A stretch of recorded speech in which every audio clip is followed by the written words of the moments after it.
Thank you everyone for coming. We have such gorgeous weather. We luck out every time we do an event with this group, and this is no exception. I wanted to welcome all of you to the 10th anniversary party of the Berkshire Wildlife Linkage.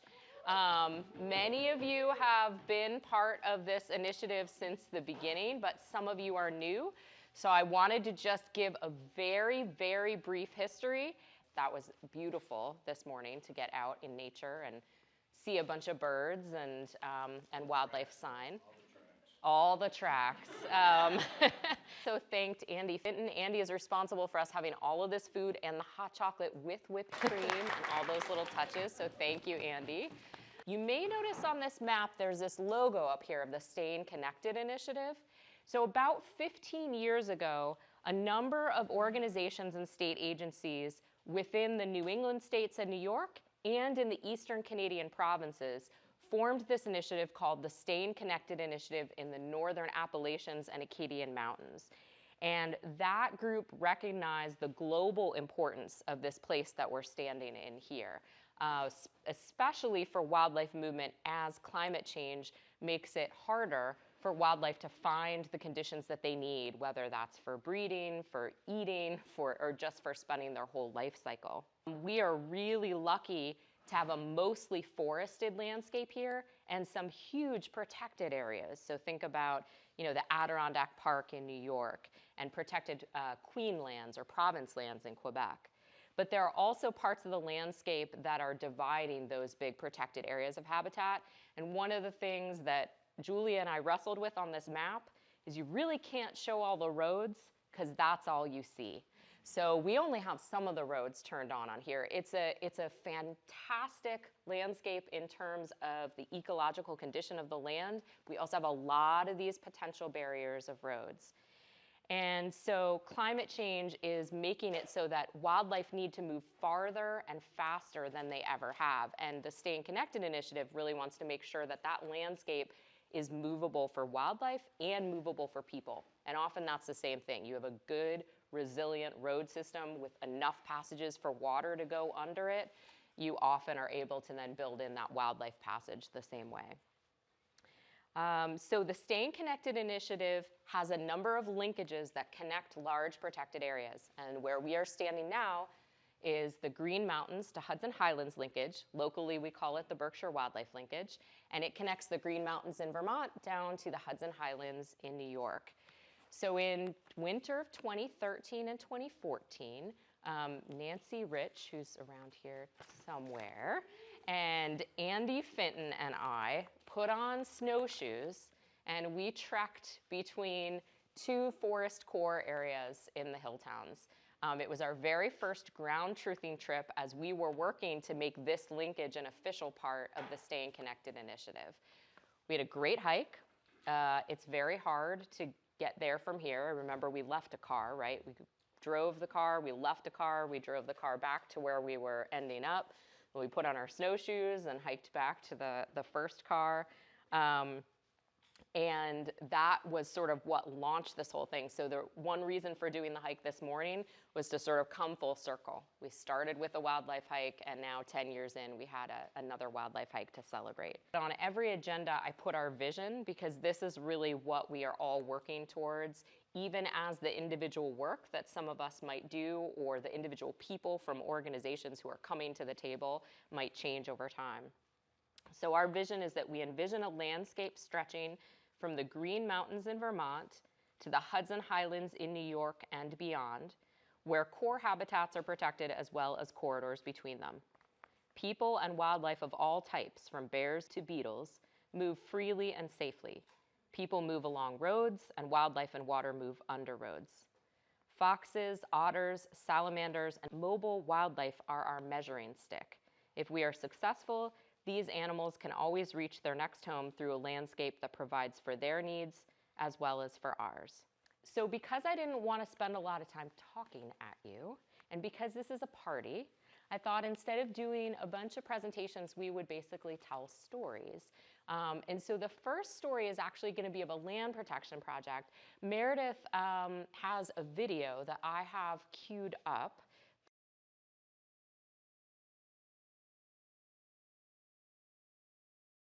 I'm an intern with the Westfield River Wild and Scenic. I'm here with Shirley, and I was hoping you might be able to tell us a little bit about yourself and the property that we're on today.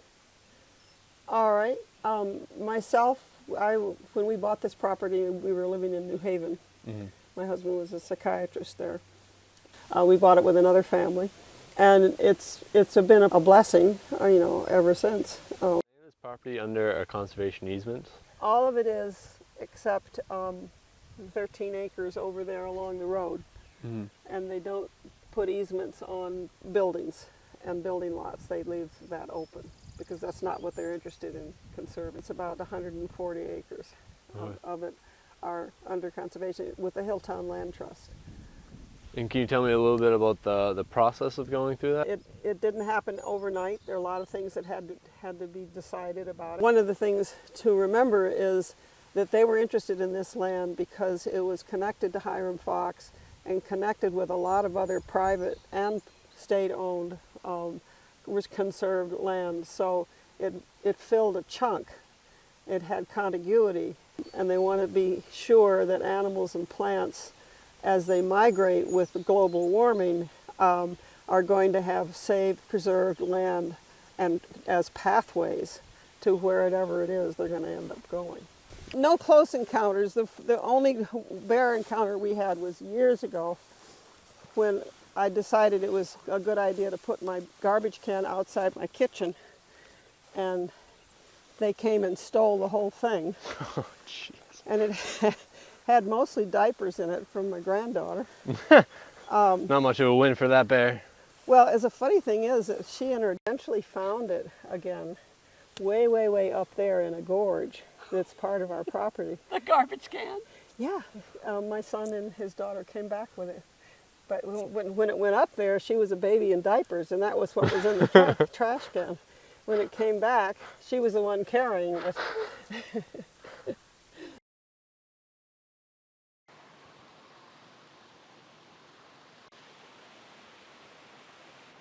I'm Isabel, Shirley's oldest grandchild, and this is the place where Shirley was buried next to her husband, Clint, and this was where Shirley wanted to stay. It was where she spent most of her life, and it was where she was the most happy, and I'm really glad that it's going to be preserved.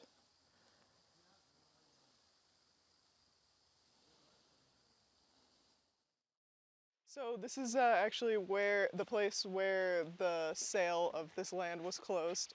My grandfather came up with the people who were trying to sell him the land, but this was the place where he was like, definitely, gotta have it. Okay.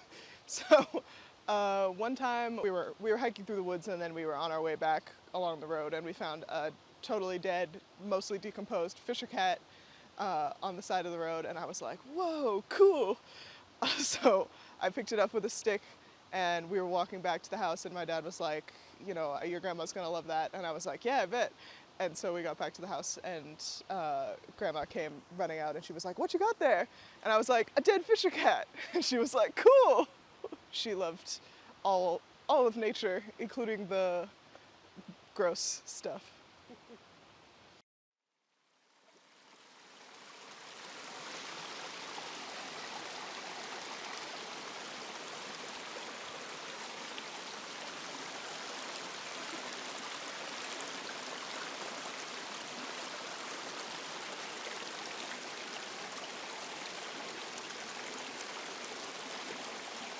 Then to Jane and Tim to talk about a successful transportation project.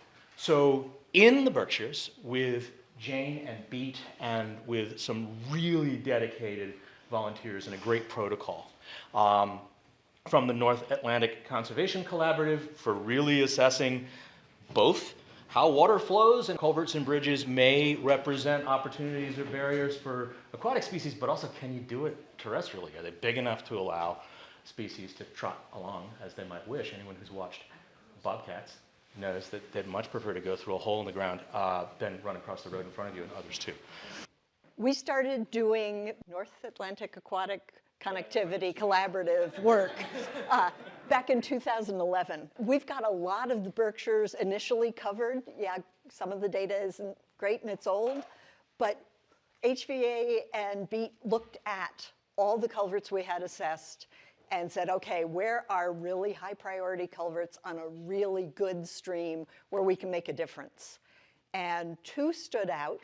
There's a brook called Churchill Brook that runs mostly through Pittsfield State Forest. And as it's coming out of there, it goes under Churchill Street and Hancock Road, the only 2 man-made obstructions on this really cold, alkaline brook trout stream that is loaded with brook trout. So thanks to HVA getting a huge grant from the Natural Resources Damages Trustees, money that came from the General Electric Company messing up the Housatonic River, we worked with the city of Pittsfield. And first, Hancock Road is this fairly small road, and it's the closest one to a Noda Lake. Got that one replaced. And then the winter of 2020 and 2021, we replaced the Churchill Street culvert.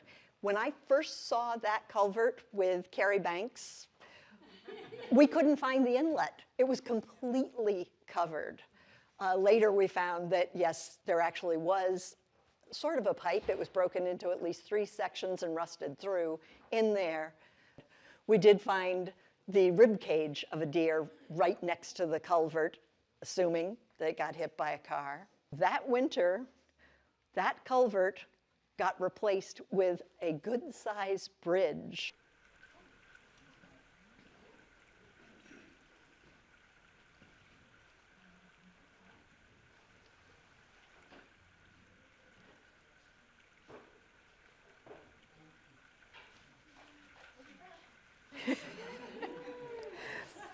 I am so excited because nothing can make it through beforehand. Also, we did a bunch of this camera trap. First, mink were moving through. They didn't mind getting their feet wet. Then we had raccoon. Then we finally had bobcat, coyote, and then finally the deer. And the first deer that we have on camera comes up to this, turns around and leaves. And then one goes through, and then families are going through. So that's the end of our storytelling talking at you. We have a beautiful cake back there prepared for us by the Chesterfield Cafe that I'm gonna cut up, and then people can have cake. We actually have this space until 2:30, so the whole point was to actually create a lot of time where we could just celebrate with each other and network and talk. And again, thank you for a great first decade. I can't wait to see what we're talking about when we do this again in 10 years, and it's 20 years for the partnership. It's a massive success, thanks to all of you and the other people who are part of the partnership, and I really appreciate you taking the time to pause and recognize and do the important work of celebrating a job well done. So thank you. Yeah, so that's also a possibility I would include, but I can't gather any more information because there's no ice or further. So you file all the little teeny tiny observations, put in a sketchbook, sketch it out, zoom out and think of what's happening around you. Try to gather all these little bits and pieces, both focusing and zooming in and out.